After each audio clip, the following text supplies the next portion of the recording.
በስመ አብ ወወልድ ወመንፈስ ቅዱስ አሐዱ አምላክ አሜን። በስመ አብ ወወልድ ወመንፈስ ቅዱስ አሐዱ አምላክ አሜን። በስመ አብ ወወልድ ወመንፈስ ቅዱስ አሐዱ አምላክ አሜን። የእግዚአብሔር ቤተሰቦች፣ የእናታችን እመቤታችን የቅድስት ድንግል ማርያም የአስራት የበረከት ልጆች፣ የቅዱሳን ሁሉ ወዳጆች ያላችሁበት እንደምን ሰነበታችሁ? እንደምን ዋላችሁ?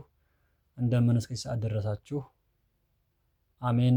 ዘወትር ስሙ በመላእክት እና በሰው ልጆች ሁሉ ቅዱስ ቅዱስ ቅዱስ ተብሎ የሚመሰገን የፍጥረታት ባለቤት የጌቶች ጌታ ነገስታት ንጉስ የአማልክት አምላክ የሆነ አምላካችን ልዑለ ባሕርይ ቅዱስ እግዚአብሔር ስለማይነገር ስጦታ ሁሉ ስሙ ዛሬም ዘወትርም የተመሰገነ የከበረ የተወደሰ ይሁንልን። አትለይምና እናታችን እመቤታችን ቅድስት ድንግል ማርያም ከፈጣሪ በታች ከፍጡራን በላይ ተብላ የምትመሰገን ንጽሕተ ንጹሐን ቅድስተ ቅዱሳን ድንግል ማርያም ስሟ የተመሰገነ ይሁን። ቅዱሳን በሰጣቸው ጸጋ ባከበራቸው ክብር መጠን ስማቸው የተመሰገነ የከበረ ይሁንልን። ዛሬ ክፍል 3 ነው ይዤላችሁ የመጣሁት። ክፍል 3 ላይ ታሪክ እንቀጥላለን። በባለፈው ኢትዮጵያ ማናት በሚል አንስተን ተነጋግረናል። ዛሬ እግዚአብሔር አምላክ እንደወደደና በፈቀደ መጠን የምንነጋገረው ክፍል የሚሆነው የቤተክርስቲያን ታሪክ በኢትዮጵያ ማጥናት ምንድነው ዓላማው? ለምን ማጥናት አስፈለገ? ወይም ደግሞ የቤተክርስቲያን ታሪክ በኢትዮጵያ ማጥናት ማወቅ ዓላማው ለምንድን ነው? ወይም ደግሞ የምናውቅበት ምክንያቱ ምንድን ነው? በሚሉ ነገሮች ላይ አንስተን የምንነጋገር ይሆናል። ሁለተኛና ሰዓትም ይበቃን አይነት ከሆነ በተወሰነ መልኩ የኢትዮጵያ ኦርቶዶክስ ተዋሕዶ ቤተክርስቲያን ለኢትዮጵያ ምን አስተዋጽኦ አደረገች ወይም ደግሞ ምን አስተዋጽኦ አበረከተች የሚለው ነገር ሁለቱን ርዕሶች ላይ አጠር አድርገን የምንነጋገር ይሆናል ማለት ነው። ስለዚህ አምላካችን ቅዱስ እግዚአብሔር በምሕረቱ በቸርነቱ በይቅርታው ጎብኝቶ ምስጢሩን ጥበቡን ሁላችንም እንዲያድለን እንዲገልጽልን የእሱ መልካም ፈቃድ ይሁንልን። ምንም እንኳ የማስተማሩም አቅሙም ኖሮኝም አይደለም፣ ግን ከተማርኩት በተወሰነ መልኩ ለማካፈል ያህል ነው እንጂ ብዙ ምሁራን ብዙ ሊቃውንት ባሉበት ሀገር ውስጥ እንደኔው አይነት ኮልታፋ ሰው መናገር ለማስተማር ወደዚህ ላይ መውጣት ከባድ ነው። ግን ደግሞ ከተማርነው መነጋገር ከተማርነው የተወሰነ ነገር ማሳወቅ ስለሚገባን ነው እዚህ ጋር የመጣሁት። ስለዚህ በምሕረትና በቸርነቱ አምላካችን ለነቢያት፣ ለሐዋርያት፣ ለጻድቃን፣ ለሰማዕታት የገለጠው ጥበብና ማስተዋል ለሁላችንም በድጋሚ እንዲገልጽልን የእሱ መልካም ፈቃድ ይሁንልን። የቤተክርስቲያን ታሪክ ሰሞኑን ስናነሳው እንደነበረው የቤተክርስቲያን ታሪክ በኢትዮጵያ ጥቅሙ በጣም ብዙ ነገሮች እንዳሉት ብዙ ነገር እንደሚያሳውቀን ብዙ ነገር እንዳለን የኢትዮጵያ ኦርቶዶክሳዊ ቤተክርስቲያን ለኢትዮጵያ ለሀገራችን ብዙ ነገሮችን እንደሰጠች የሰጠችም እንዳለች ከታሪካችንም ከቀድሞ ጀምሮ ያለውን ታሪክ አሁንም መካከለኛውም ያለውንም አሁንም ያለውን ታሪካችን ስንመለከት በጣም በርካታ ነገሮች የሰጠች እንዳለች ለማየት ሞክረናል። ዛሬ የኢትዮጵያ ኦርቶዶክሳዊ ቤተክርስቲያን ታሪኳ ማጥናት ማወቅ ለምን አስፈለገ? ወይም ደግሞ ዓላማው ምንድነው? ለምን ይጠቅማል? ለምን ታስቦ ነው ታሪኳን መታወቅ ያለበት ብለን ለማንሳት እንሞክራለን። አንደኛው እና የመጀመሪያው ታሪክ የሚሆነው ዓላማው ምንድነው? የምናጠናበት ትልቁ ምክንያታችን ምንድነው ከተባለ ታሪክ እንደ ማጥናታችን መጠን ወይም ደግሞ ታሪክ እንደ መማራችን መጠን የምንማረው ታሪክ የምናውቀው ታሪክ ዓላማው ምንድነው? ለምንድነው ማወቅ ያስፈልገው የሚለው ነገር መታወቅ ስላለበት ነው። ስለዚህ የመጀመሪያው ትልቁ ነገር የሚሆነው የኢትዮጵያ ቅድመ ክርስትና የነበራትን የሃይማኖት ጉዞ ለመገንዘብ ነው። በተለይ ትላንትም ባነሳነው ትምህርት ላይ በክፍል 2 ላይ ማለት ነው ባነሳነው ላይ ኢትዮጵያ ኦርቶዶክስ ወይም የኢትዮጵያ ኦርቶዶክስ ቤተክርስቲያን ወይ ኢትዮጵያ ሀገራችን በሕገ ልቦና፣ በሕገ ኦሪት፣ በሕገ ወንጌል ታሪክ እንዳላት በሶስቱም ጊዜያት እንደነበረችና በሶስቱም ሕግጋት ተመራ እንደነበረ ለማንሳት ሞክረናል። ስለዚህ ቅድመ ክርስትና የነበረውን ታሪኳን በቅጡ ለማወቅ ለመገንዘብ ይጠቅመናል። ስለዚህ አንደኛውና ትልቁ ነገር ዓላማው የሚሆነው ቅድመ ክርስትና የነበራትን ኢትዮጵያ ቅድመ ክርስትና ምን ነበረች፣ በቅድመ ክርስትና ታሪኳ ምን ይመስላል የሚለው ነገር በስፋት የሚነሳበት ስለሆነ አንደኛው እሱ ነው። ስለዚህ በቅድመ ክርስትና አምላካችን ኢየሱስ ክርስቶስ ወደዚህ ምድር መጥቶ ክርስትና ከማስተማሩ በፊት የነበራትን ታሪክ በቅጡ ለማወቅና ለመረዳት ዓላማው አንደኛው የሚሆነው ይሄ ነው ማለት ነው። ስለዚህ ስለ ኢትዮጵያና ኢትዮጵያውያን ማንነት ኢትዮጵያ ማናት፣ ኢትዮጵያውያን ማናቸው፣ በብሉይ ዘመን የነበሩ በሕገ ልቦና በሕገ ኦሪትም የነበሩ ኢትዮጵያውያን እነማን ናቸው፣ ምን ይመስላሉ፣ አምልኮታቸውስ ምን ይመስል ነበር የሚለው ነገር በደንብ እንድንረዳው ስለሚያስፈልገን አንደኛው ዓላማው የሚሆነው ይሄ ነው። ሁለተኛው እንደው ከዚህ ጋር ከንዑስ ርዕስ የምናነሳው ኢትዮጵያ በሕገ ልቦና በሕገ ኦሪትና እንዴት እንደነበረች፣ በሕገ ልቦና በሕገ ኦሪት ኢትዮጵያ እንዴት ነበረች? አምልኮተ እግዚአብሔር ትፈጽም ነበረ ወይ ወይስ አምልኮ ጣዖት ነበር የነበረባት የሚለው ነገር እንድንረዳ ይጠቅመናል። ከዛ ውጪ ደግሞ ባዕድ አምልኮ በኢትዮጵያ ውስጥ ሲመለኩ እንደነበረ በስፋት የተጻፈበት ሁኔታ ስላለ እሱንም ለማንሳት ያስፈልጋል። በተለይ የንግስተ ሳባ አባት አጋቦስ ይባላል። ይሄ አባታችን የንግስተ ሳባ አባት አጋቦስ በኢትዮጵያ ይመለክ የነበረውን ዘንዶ እሱ እንደገደለውና እሱ እንዳጠፋው በታሪክ ተጽፎ እናገኛለን። ስለዚህ እነዚህ ነገሮች የምናውቅባቸው ነገሮች በሕገ ኦሪት የነበረውን ስርዓት ኢትዮጵያውያን ነገስታት እና የነገስታት ሰዎች ወይም ደግሞ በመኳንንቶችም አጠቃላይ የነበረውን ህብረተሰብ ማለት ነው እግዚአብሔርን ያመልክ እንደነበረና ለጣዖት የሚሰውም እንደነበሩ ሁሉ ከጣዖትን ደግሞ የሚሰውትን ደግሞ ወደ አምልኮተ እግዚአብሔር እንዲመለሱ ሰፊ ጥረት ይደረግ እንደነበረ በታሪካችን በደንብ የሚታወቅ ነው። ከዛ በመቀጠል ደግሞ በተለያዩ በመናፍስት፣ በዛር፣ በጥንቆላ፣ በምትሃት፣ በጨሌ የሚያመልኩ ሰዎችም እንደነበሩ ያው በታሪክ ተጽፎ የሚገኝ ነገር ነው። ምንም እንኳ አምልኮተ እግዚአብሔር ቢኖርባትም ኢትዮጵያ ውስጥ ቢኖርም ማለት ነው። በዚህም ደግሞ ሁኔታ የነበሩ በጣም በርካታ ቦታዎች፣ አካባቢዎች ምናልባት አምልኮተ እግዚአብሔር ያልተስፋፋባቸውና ያልተነገረባቸው ቦታዎች እንደነበሩ ያው ይታወቃል። ስለዚህ እነዚህ አካባቢዎች የሚያመልኩበት ደግሞ በዛር፣ በመናፍስት፣ በጥንቆላ፣ በምትሃት፣ በጨሌ በተለያዩ ነገሮች ያመልኩ እንደነበረ ታሪክ ድርሳናት በደንብ ይናገራሉ። ከዛ ውጭ ደግሞ ምስልን በመቅረጽ ወይም ደግሞ ጣዖትን በማቆም ያመልኩም ሰዎች እንደነበሩ በታሪክ ረገድ ይታወቃል። ስለዚህ እነዚህ ነገሮችን ለይተን የምናውቅበት አንዱ ታሪክ ነው። ስለዚህ ይህን ታሪክ ስናውቅ እነዚህ ነገሮችን ለይተን የምናውቅበት ሁኔታ እንዳለ በመገንዘብ ያስፈልጋል። ሌላው የመጨረሻው በስነ ፍጥረት በዛፍ፣ በወንዝ፣ በፀሐይ፣ በጨረቃ የሚያመልኩ በኮከብ ቆጠራ የሚያመልኩ ሰዎችም እንደነበሩ የታሪክ ድርሳናት በደንብ ይናገራሉ። ስለዚህ እነዚህ ነገሮችን በሙሉ መቼ እንደነበሩ፣ የትኛው አካባቢ ይህን ያመልክ እንደነበረ፣ በየትኛው ቦታ ደግሞ ይህን ፀሐይና ጨረቃ ይመለኩ እንደነበረ፣ በወንዝ ይመለክ እንደነበረ፣ በጨረቃ ይመለክ እንደነበረ የምናውቅበት ሁኔታ ታሪክን ስናውቅ ነው። ስለዚህ ታሪካችን ስንገነዘብ እነዚህ ነገሮችን እንደምናውቅ በደንብ መገንዘብ ያስፈልገናል ማለት ነው። ከዛ ውጭ ሁለተኛው ነገር ደግሞ የምናነሳው የኢትዮጵያ ኦርቶዶክሳዊ ቤተክርስቲያን እና የክርስትና እምነት በኢትዮጵያ አጀማመርና የረጅም ዓመታት ታሪክን ለማጥናት ይጠቅመናል። የቤተክርስቲያን ታሪክ ማጥናት የሚጠቅመን ኢትዮጵያ ውስጥ ክርስትና መቼ ገባ፣ እንዴት ተጀመረ፣ ማን ጀመረው የሚለው ነገር በስፋት የሚነሳበት ነው። ስለዚህ ይህንን በስፋት የሚነሳበት ስለሆነ አንደኛው ታሪክ ማወቃችን፣ ታሪክ ማጥናታችን ጥቅሙ የኢትዮጵያ ኦርቶዶክሳዊ ቤተክርስቲያን ክርስትና መቼ ተቀበለች ወይም ደግሞ ክርስትና ወደ ኢትዮጵያ መቼ ገባ፣ ማን አስገባ፣ በማን አማካኝነት ገባ የሚለው ነገር ለመገንዘብ ስለሚጠቅመን ታሪካችን ማወቅ አስፈላጊ ነው ማለት ነው። ለምሳሌ ክርስትና በጥንታዊ ኢትዮጵያ ምን ይመስል ነበረ? በተለይ ሐዋርያውና ጃንደረባው ባኮስ ኢትዮጵያን ከወንጌል ጋር ካስተዋወቀ በኋላ ከዛ በኋላ ያለው ነገር ምን ይመስላል፣ እሱስ እንዴት አመጣው የሚለው ነገር ስለ እሱ በተወሰነ መልኩ የሚነሱ ነገሮች ስላሉ ክርስትና በጥንታዊ ኢትዮጵያ ምን ይመስል ነበር የሚለው ነገር የሚነሳበት ነው። ከዛ ውጪ የኢትዮጵያ ኦርቶዶክሳዊ ቤተክርስቲያን በመካከለኛው ዘመን ታሪኳ ምን ይመስላል፣ የመካከለኛው ዘመን ታሪኳ ምን ይመስላል፣ በተለይ ከዚህ የአክሱም ዘመን ካለፈ በኋላ ያለው የአክሱም ዘመን አልፎ ዘመነ ዛጉዌ ሲመጣ ከዛጉዌ በኋላ ያለው ክርስትናችን መካከለኛው ዘመን የሚባሉት ከዛ ጀምሮ ስለሆነ እሱን ከዛጉዌ ስርወ መንግስት በኋላ የክርስትናው ሁኔታ ምን ይመስል ነበር እስከ 15ኛው መቶ ክፍለ ዘመን ወይም ደግሞ እስከ ዘመነ መሳፍንት ያለው ጊዜ የክርስትናው እምነት ምን ይመስል እንደነበረ በስፋት የሚነሳበት። ስለዚህ ይህን ነገር ማወቃችን የታሪክ መማራችን እነዚህ ነገሮች እንድናውቃቸው ስለሚጠቅመን ታሪክ መማር አስፈላጊ እንደሆነ በደንብ መገንዘብ ያስፈልጋል። ከዛ ውጪ የኢትዮጵያ ኦርቶዶክስ ቤተክርስቲያን በዘመናዊ ታሪክ ዘመን የሚባለው ወይም ደግሞ ከዚህ ከዘመነ መሳፍንት በኋላ ያለው ታሪካችን ምን ይመስላል፣ ከዛ በኋላ ምን ገጠማት፣ ምን ነገር አደረገች፣ ምን ስራዎችን ሰራች የሚለው ነገር ለመገንዘብ ይጠቅመናል ታሪክ መማራችን። ለዚህ አንደኛው የዘመናዊ የኢትዮጵያ ኦርቶዶክስ ቤተክርስቲያን የዘመናዊ ሂደቷ ምን ይመስላል የሚለው ነገር እንድንረዳ ይጠቅመናል። ስለዚህ በዚህ መሰረት አጠቃላይ የክርስትናውን አጀማመር በተመለከተ ከዛ ከተጀመረ በኋላ በመካከለኛው ዘመን በዘመናዊ ዘመን የሚባሉ ነገሮችን በስፋት እንድናይ እንድንረዳ ታሪክ ማወቃችን መማራችን ለዚህ ይጠቅመናል ማለት ነው። ከዛ ፊትም እንዳልነው የክርስትና ሃይማኖት ወደ ኢትዮጵያ መቼ ገባ፣ እንዴት ገባ፣ ማን አስገባው፣ የኢትዮጵያ ኦርቶዶክስ ቤተክርስቲያን በተለያዩ ዘመናት ጊዜያት ያጋጠሟት ፈተናዎች እና ድሎች ዛሬ ካለችበት ደረጃ እንዴት ይታያል የሚለው ነገር በዘመኗ በጣም በርካታ ፈተናዎች ገጥመዋታል። እነዚህ ፈተናዎች እንዴት አለፈቻቸው? እነዛ ፈተናዎች ያመጧቸው እነማን ናቸው? ማን ነበር ፈተናው ያመጣባት? የገጠማት ፈተናስ ምን ነበረ? እንዴት አለፈችው?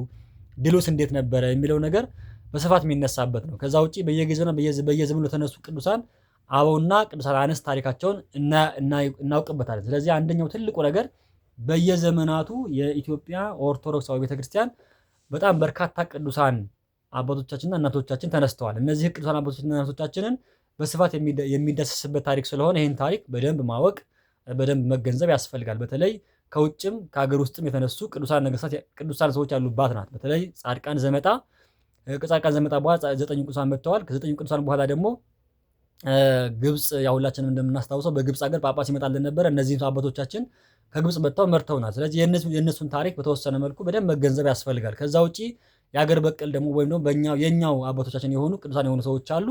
እነዚህን አባቶቻችን ማን ናቸው? እነ አባ ዮሱስ ሞዓ፣ ከዛ በኋላ እነ አቡነ ገብረ መንፈስ፣ እነ አቡነ ተክለ ሃይማኖት፣ እነ አቡነ ዜና ማርቆስ፣ እነ አቡነ እስትንፋሰ ክርስቶስ፣ እነ አቡነ መብዓ ጽዮን፣ እነ አቡነ ሂሩተ አምላክ፣ ሌሎችም እነዚህ አባቶቻችንን በደንብ በስፋት የሚታይበት ስለሆነ የእነዚህን አባቶቻችንን በስፋት የምናነሳበት ነገር ነው የሚሆነው። ከዛ ውጪ ደግሞ እናቶቻችን ደግሞ እነ ክርስቶስ ሰምራ፣ እነ መስቀል ክብራ፣ እነ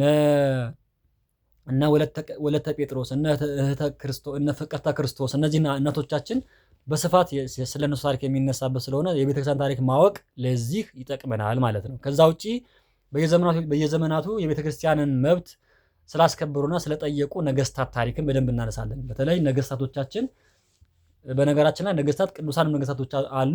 የተባረኩ የተቀደሱ ፈሪሃ እግዚአብሔር የነበራቸው እግዚአብሔር አምላክን የሚወዱ የሚያከብሩ ፈሪሃ እግዚአብሔር የነበራቸው ነገስታት የነበሩባት ሀገር ናት። በተለይ ከአብርሃ ወአጽብሃ ጀምሮ አብርሃ ወአጽብሃ፣ ከዛ በኋላ ደግሞ አጼ ካሌብ፣ አጼ ገብረ መስቀል፣ ከአጼ ገብረ መስቀል በኋላ የነበሩ እነ ጠጣው ደምን ሌሎችንም ማንሳት እንችላለን። ስለዚህ እነሱ አባቶቻችን በጣም ትልቅ ስራ ሰርተዋል። ከዛ በኋላ ደግሞ በዘመነ ዛጉዌ ደግሞ እነ ይምርሃነ ክርስቶስ፣ እነ ላሊበላ፣ እነ ቅዱስ ላሊበላ፣ እነ አጼ ናኩቶ ረአብ፣ እነ ሀርቤ ገብረ ማርያም እነዚህ አባቶቻችን ትልቅ ስራ ሰርተው ያለፉ ናቸው። ከዛም በኋላ የተነሱት ደግሞ እነ አጼ ዳዊት፣ እነ አጼ ዘርዓ ያዕቆብ፣ እነ አጼ ቴዎድሮስ ቀዳማዊ፣ ሌሎችም አባቶቻችን ነገስታት ብዙ ስራ ሰርተዋል። ከዛም በኋላ ደግሞ እነ አጼ ልብነ ድንግል፣ እነ አጼ ገላውዲዮስ፣ በጎንደር ዘመን የነበሩ ደግሞ አባቶቻችን ስናነሳ እነ አጼ ፋሲልም ሌሎችም ስናነሳ በጣም በርካታ ታሪክ ያለን አገሮች ስለሆንን የእነዚህን ታሪክ ለማወቅ የቤተክርስቲያን ታሪክ ማወቅ አስፈላጊ ነገር ነው። ስለዚህ በዚህ መሰረት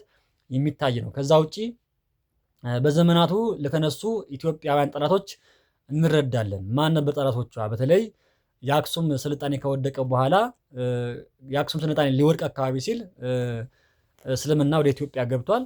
ከዛ በኋላ ደግሞ በጣም በርካታ ፈተናዎችን በእነሱ ምክንያት መጥቶብናል። ከዛ ደግሞ የአክሱም ስልጣኔ ሲወድቅ አካባቢ የነበረችዋን ታላቋን እሳቶ ወይም ደግሞ ጉዲት የተባለችዋ የውዲት ጉዲት ያደረሰችው ጥፋት አለ።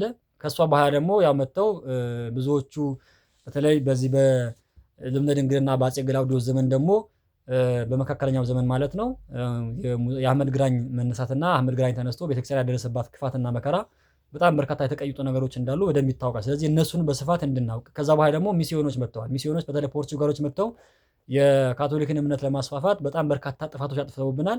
እነሱንም በደንብ የሚታይበት ታሪክ ስለሆነ እነዚህን የኢትዮጵያ ጠላቶች እነማን ነበሩ፣ ወይም ደግሞ የኢትዮጵያ ኦርቶዶክስ ተዋሕዶ ቤተክርስቲያን ጠላቶች እነማን ነበሩ፣ ክርስትናውን ለማጥፋት ክርስትናውን ለመበረዝ የመጡ ሚስዮናውያን እነማን ናቸው የሚለው ነገር በስፋት የሚነሳበት ነው ማለት ነው። ከዛ ውጪ ሶስተኛው የምናነሳው የኢትዮጵያ ኦርቶዶክሳዊ ቤተክርስቲያን ታሪክ ጋራ በተገናኘ ለሚነሱ ጥያቄዎች የተዛቡ መረጃዎች መልስ መስጠት ነው።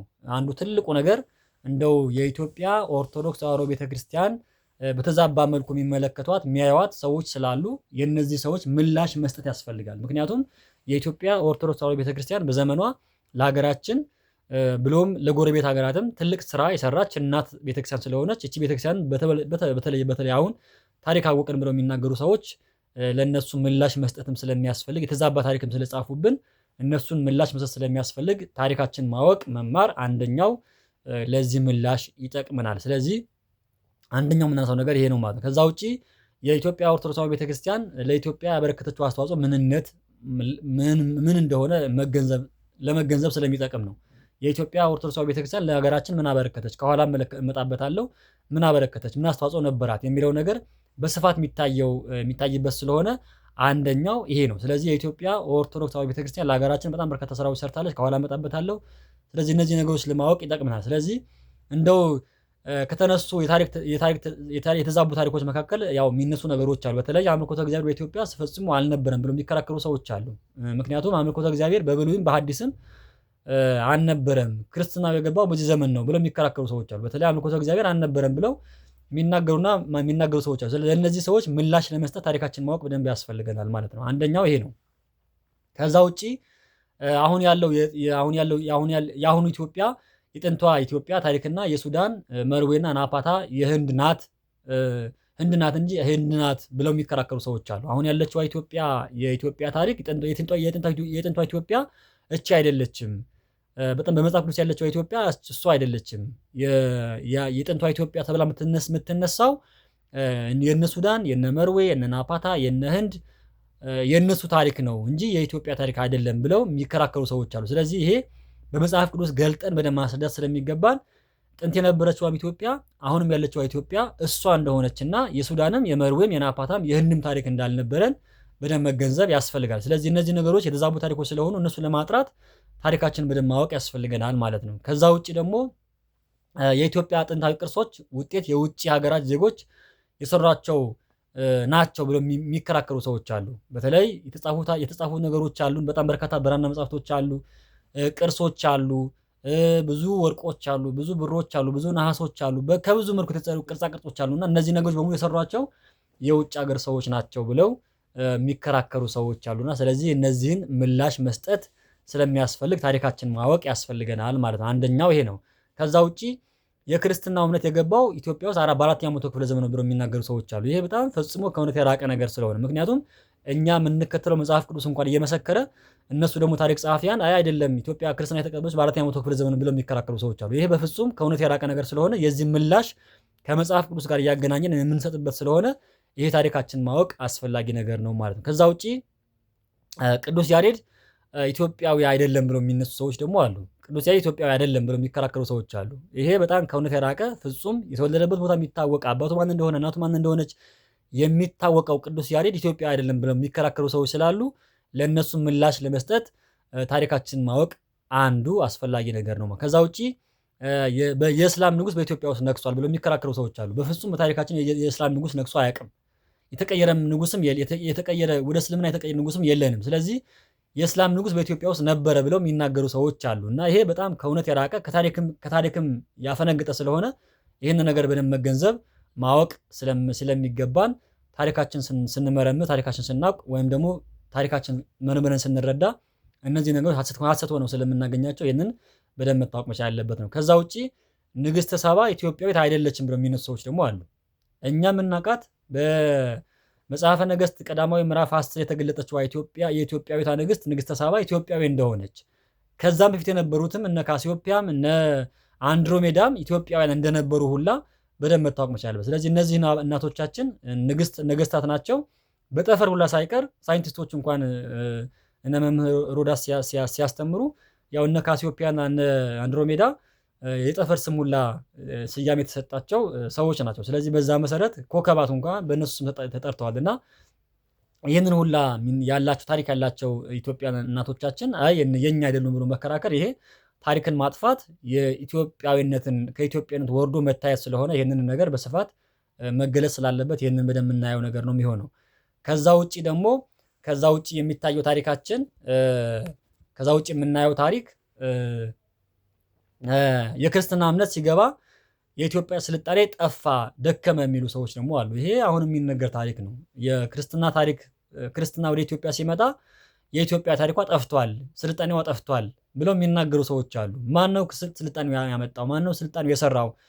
ነገስታቶቹ አይደሉም ወይ? እነ አፄ ካሌብ እነ አፄ ገብረ መስቀል እነ አብርሃ ወአጽብሃ አይደሉም ወይ ስልጣኔው ያመጡት ሲባል እነ ንግስተ ሳባስ አይደሉም ወይ? እነ ህንደኬ አይደሉም ወይ? እነ ነጋድራስ አይደሉም ወይ? ወይም ደግሞ እነ ባኮስ አይደለም ወይ ስልጣኔውን ያመጡት ክርስትናውን ያመጡት ያስፋፉት የሚለው ነገር ሳያውቁ ቀርተው እንደው ይሄ ውሃ የማያነሳ ታሪክ እያነሱ እንደው የክርስትና ሲገባ ታሪካችን ተበላሸ ወይም ደግሞ የኢትዮጵያ ስልጣኔ ወደቀ ብለው የሚናገሩ ሰዎች በጣም የሞቱ በጣም የከረፋ ስራ እንደሆነ በደንብ መታወቅ መቻል አለበት። ይሄ በጣም ከእውነት የራቀና በጣም መወገዝ ያለበት ስራ ነው። ከዛ ውጪ የቅዱሳን ታሪክ ውሸት ነው ብለው የሚናገሩ ሰዎች አሉ። ይሄ የዘመኑ የመናፍቃን እንቅስቃሴ ስለሆነ ብዙም እንትን የሚባል አይደለም። ኢትዮጵያ ውስጥ ያሉ ቅዱሳን ታሪካቸውም ገድላቸውም ውሸት ነው ብለው የሚናገሩ ሰዎች አሉ። ይሄ የዘመኑ በተለይ የታድሶ መናፍቃን እንቅስቃሴ አንዱ ያመጣብን ጣጣ ስለሆነ ይህንንም በደንብ በስፋት የሚነሳበት ስለሆነ ኢትዮጵያውያን ቅዱሳን እንዳሏት በደንብ በታሪካችን የሚገለጽ የሚነሳ የሚዳሰስ ታሪክ ሁላ ስላለን ይሄ እነዚህ ማፈሪያ ሰዎች የሚያነሱት ጥያቄ ስለሆነ ይሄንንም የማንቀበለውና ውሸትም እንደሆነ የሚረጋገጠው ታሪካችን በደንብ ስናውቅ ስለሆነ አንደኛው ታሪካችን የምናውቀው በዚህ መሰረት ነው። ከዛ ውጪ ገድላት፣ ድርሳናት፣ ታምራት ለሚነቀፉ ሁሉ በአጠቃላይ ቤተክርስቲያናችንና በኢትዮጵያ ታሪክ ለሚነሱ ጥያቄዎች ሁሉ መልስ ለመስጠት የቤተክርስቲያናችንን ታሪክ ማወቅ የግድ አስፈላጊ ነው ማለት ነው። ስለዚህ ቤተክርስቲያናችን የሚነሱ አሉባልታ ነገሮች አሉ። እነዚህን አሉባልታዎች ለመመለስ ታሪካችን በደንብ በአግባቡ ማወቅ ስለሚጠበቅብን ይህንን ነገር አስፈላጊ ሆኗል ማለት። ስለዚህ አንደኛው የሚነሳው ታሪክ የሚነሳው ነገር ይሄ ስለሆነ በደንብ እንድናውቀው ያስፈልጋል። ስለዚህ የኢትዮጵያ ታሪካችን የኢትዮጵያ ኦርቶዶክሳዊ ቤተክርስቲያን ታሪክ ማወቅ እነዚህ ነገሮችን ለመገንዘብና መልስ ለመስጠት ትልቅ አስተዋጽኦ አለው ማለት ነው። ሁለተኛው ርዕሳችን የኢትዮጵያ ኦርቶዶክሳዊ ቤተክርስቲያን ለሀገራችን ምን አስተዋጽኦ አበረከተች? ይሄ እንደው በባለፈው ቪዲዮአችንም ብዙ ነገር አንስቼዋለሁ፣ ግን አሁን እንደው አጽንኦት ለመስጠት ያህል ነው እንጂ ያው የሚታወቅ ፀሐይ የሞቀው ሁሉም ሰው የሚያውቀው ስራ ስለሆነ ይሄ ብዙ የሚነገር ነገር መነገር የሚቻለው በአይን የሚታይ የሚዳሰስ የሚጨበጥ ነገር ስለሆነ ማንም ከዚህ ሀቅ ሊወጣ አይችልም። ስለዚህ የኢትዮጵያ ኦርቶዶክሳዊ ቤተክርስቲያን ለዚች ሀገር ያበረከተችው ነገር በጣም ብዙ ነው። ብዙ ነገር ነው። የመጀመሪያው ስናነሳ ሙሉ ትምህርት ነው። ሙሉ ትምህርት ከማን ነው የመጣው? ከቤተክርስቲያን የተገኘው። ስለዚህ ሀገራችን ዛሬ ያለችው አሁን ዘመናዊ ትምህርት መጣ የሚባለው በአፄ ኃይለ ሥላሴ ዘመን ነው። እንግሊዝኛም ይሁን ሌሎች ነገሮች የመጡት ከዛ በኋላ ነው። ግን ቤተክርስቲያናችን ለዘመናት ለስንት ሺህ ዓመት ብራና ጽፋ ዳምጣ ብዕር በጥብጣ ብራና ዳምጣ ብዕር በጥብጣ ስታስተምር ኖራለች። ብዙዎቹ ሊቃውንት የተገኙ በዚህ ነው። ስለዚህ ዓለምን ያስደነቁ ሊቃውንት የተገኙባት ሀገር ናት። በተለይ እና አባ ጊዮርጊስ ዘጋስጫ እና እነ ታላቁ ሰው እና አፄ ዘርዓ ያዕቆብ ፈላስፋ የሚባለው ማለት ነው። ስለዚህ እነዚህ ሰዎች የተገኙባት ድንቅ ሀገር ስለሆነች እንደው እነሱ በምን ተማሩ? ስለዚህ የኢትዮጵያ ኦርቶዶክሳዊ ቤተክርስቲያን በሰራችው ስርዓት በፈጠረችው ስራ ሙሉ የተማሩ ሰዎች ስለሆኑ ይሄንንም ውሸት እንደሆነ በደንብ መታወቅ መቻል። ስለዚህ ሙሉ ትምህርት ያስገኘች የሰጠች ቅድስት ቤተክርስቲያን እንደሆነች በደንብ መታወቅ መቻል። ሌላው ፍጹም ቋንቋ ከነፊደሉ ይሄ በደንብ መታወቅ ግዕዝን የመሰለ ቋንቋ ለኢትዮጵያ ሰጥታለች። ፊደልም የመሰለ ሰጥታለች። ስለዚህ ፊደላችን ምንጩ ቤተክርስቲያን ነው ማለት ነው። የፊደላችን ምንጭ ቤተክርስቲያን እንደሆነ በደንብ መታወቅ መቻል አለበት። ከዛ ውጪ ስነ ጽሁፍ ከነጠባይ ከነሙያው ስነ ጽሁፍን የኢትዮጵያ ኦርቶዶክሳዊ ቤተክርስቲያን ቃል ነው። ቅኔ የኢትዮጵያ ኦርቶዶክስ ቤተክርስቲያን ስራ ነው። ይሄ ማንም ያውቀው ቅኔ የሚባለው ነገር የመጣው ከዚህ ነው፣ ከኛ ከቤተክርስቲያናችን ነው። ስለዚህ ዓለማውያን ቅኔ ተቀኚዎችም የቤተክርስቲያን ቅኔ ተቀኚዎችም የወጡት ምንጫቸውም ቤተክርስቲያን ናት። ስለዚህ ስነ ጥበብም ለሀገራችን ለኢትዮጵያ ያበረከተች የሰጠች ቅድስት ቤተክርስቲያን እንደሆነች በደንብ እንድናውቃት ያስፈልጋል ማለት ነው። ከዛ ውጪ ስነ ጥበቦችንም በየመልኩ ዛሬ የምናያቸው የስነ ጥበብ ስራዎች ኪነ ህንፃዎች የሚታዩት በኢትዮጵያ ኦርቶዶክሳዊ ቤተክርስቲያን አማካኝነት የተሰሩ ስራዎች ናቸው። በተለይ ፍልፍል ዋሻዎች ሊሆኑ ይችላሉ፣ ውቅር አብያተ ክርስቲያናት ሊሆኑ ይችላሉ፣ የዋሻ ቤተክርስቲያን ሊሆኑ ይችላሉ፣ ዘመናዊ ህንፃዎች ሊሆኑ ይችላሉ። እነዚህ በሙሉ የቤተክርስቲያናችን አሻራዎች ናቸውና ስለዚህ ለሀገር ያበረከተችው ድንቅ ነገር ይሄ ነው ማለት ነው። ከዛ ደግሞ ታሪካዊና ጥንታዊ ቅርሶችም ደግሞ አሉ። ታሪካዊና ጥንታዊ ቅርሶች በኢትዮጵያ የሚታዩ የሚዳሰሱ ታሪካዊ ቅርሶች የቤተክርስቲያኗ ናቸው። ሁሉም ማለት ይቻላል። ላሊበላን ብናነሳ፣ አክሱም ጽዮንን ብናነሳ፣ ግሸንን ብናነሳ፣ ሌሎችም ትልልቅ ቦታዎችን ብናነሳ፣ ብርብር ማርያምን ብናነሳ፣ መርጦ ለማርያምን ብትነሳ፣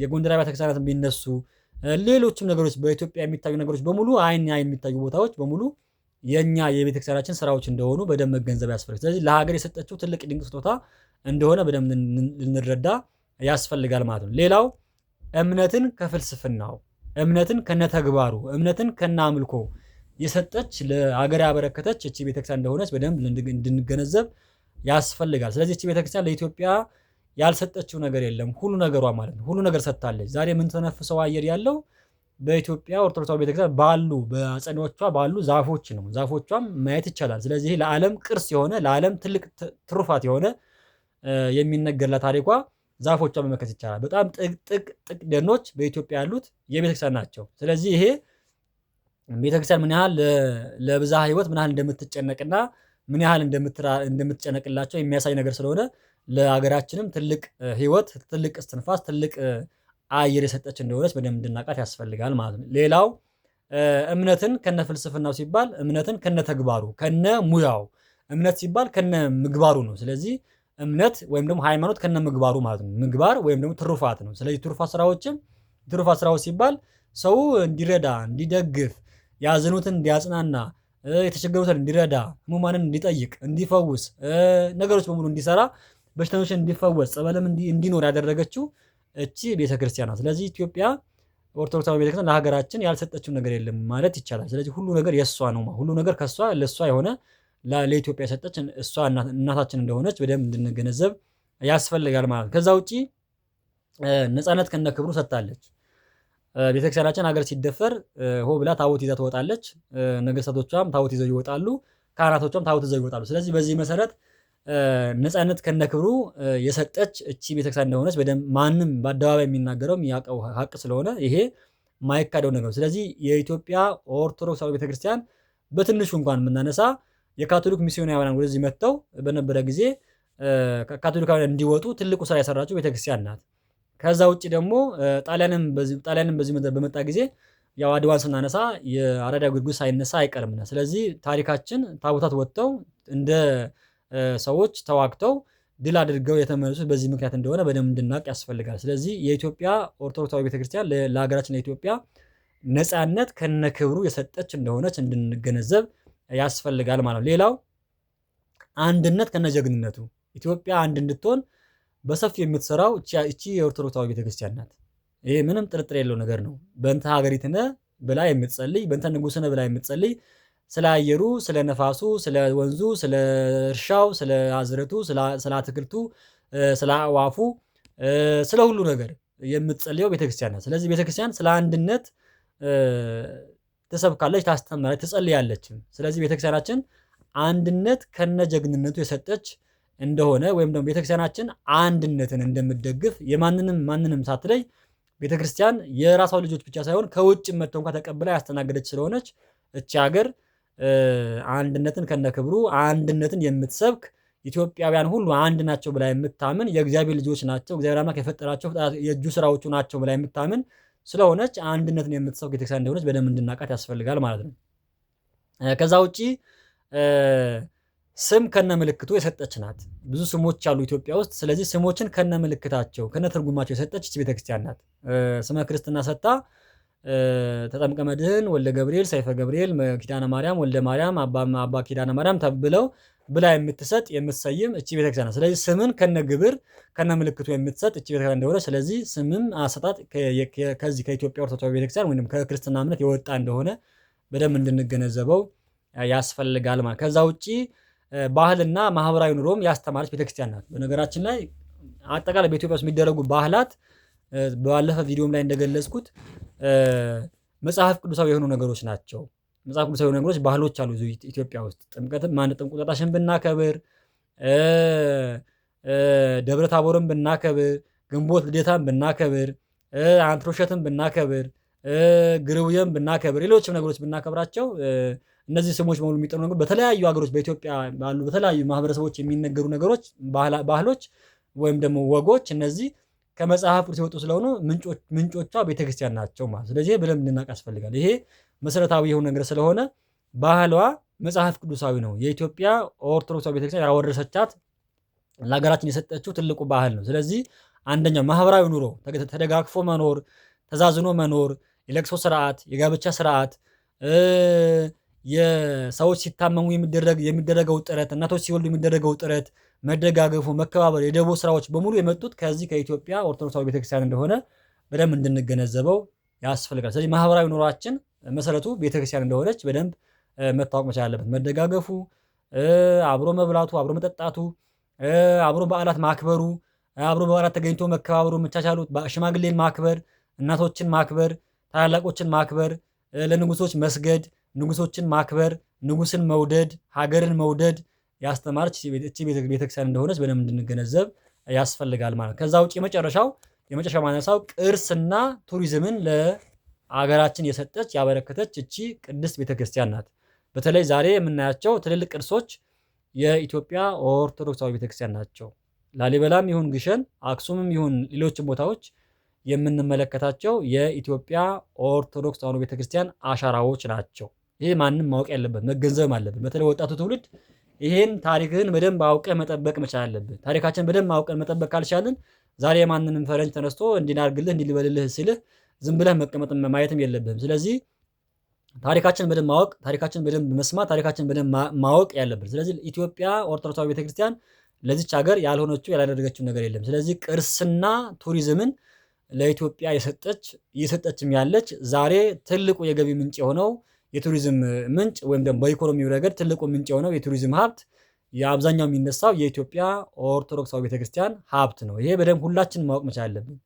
ብራናዎቿም፣ ገዳማቶቿም፣ መጽሐፎቿም ሁሉ ነገሯ የሚመሰክሩት እኚህን ነው። ስለዚህ ዛሬ የብራናዎቿን ለማየት ገዳማቶቿን ለመጎብኘት ተራራዎቿን ለማየት የሚመጣው ፈረንጅ የሚመጣው ነጭ በሙሉ አፍሶ የሄደው ሀብት ከእሷ የተገኘ እሷን ብሎ የመጣ ነውና ስለዚህ በደንብ እንድናውቀው ያስፈልጋል። ስለዚህ የኢትዮጵያ ኦርቶዶክሳዊ ቤተክርስቲያን ለሀገራችን ያልሰጠችው ነገር የለምና አንደኛው የሚነሳው ነገር ይሄ ስለሆነ በደንብ እንድንገነዘበው ያስፈልጋል። ስለዚህ ሀገራችን ኢትዮጵያ እነዚህ ሁሉ ነገሮች ያላት በቤተክርስቲያን አማካኝነት እንደሆነ በደንብ እንድንገነዘብ ያስፈልጋል ማለት ነው።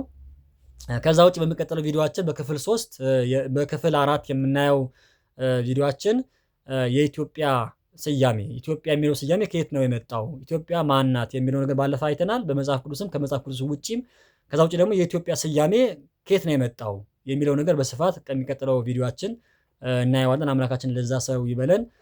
ስላስተማረን ስለመከረን ስሙ የተመሰገነ ይሁን። የአብ በረከት፣ የወልድ ፍቅር፣ የመንፈስ ቅዱስ አንድነት፣ የእመቤታችን አማላጅነት፣ የቅዱሳን መላእክት ፈጣን ተራዳኢነት፣ የቅዱሳን ጻድቃን ሰማዕታት፣ ነቢያት፣ ሐዋርያት፣ አበው መነኮሳት ረድኤት በረከት ከሁላችን ጋር ይኑር። ይቆየን።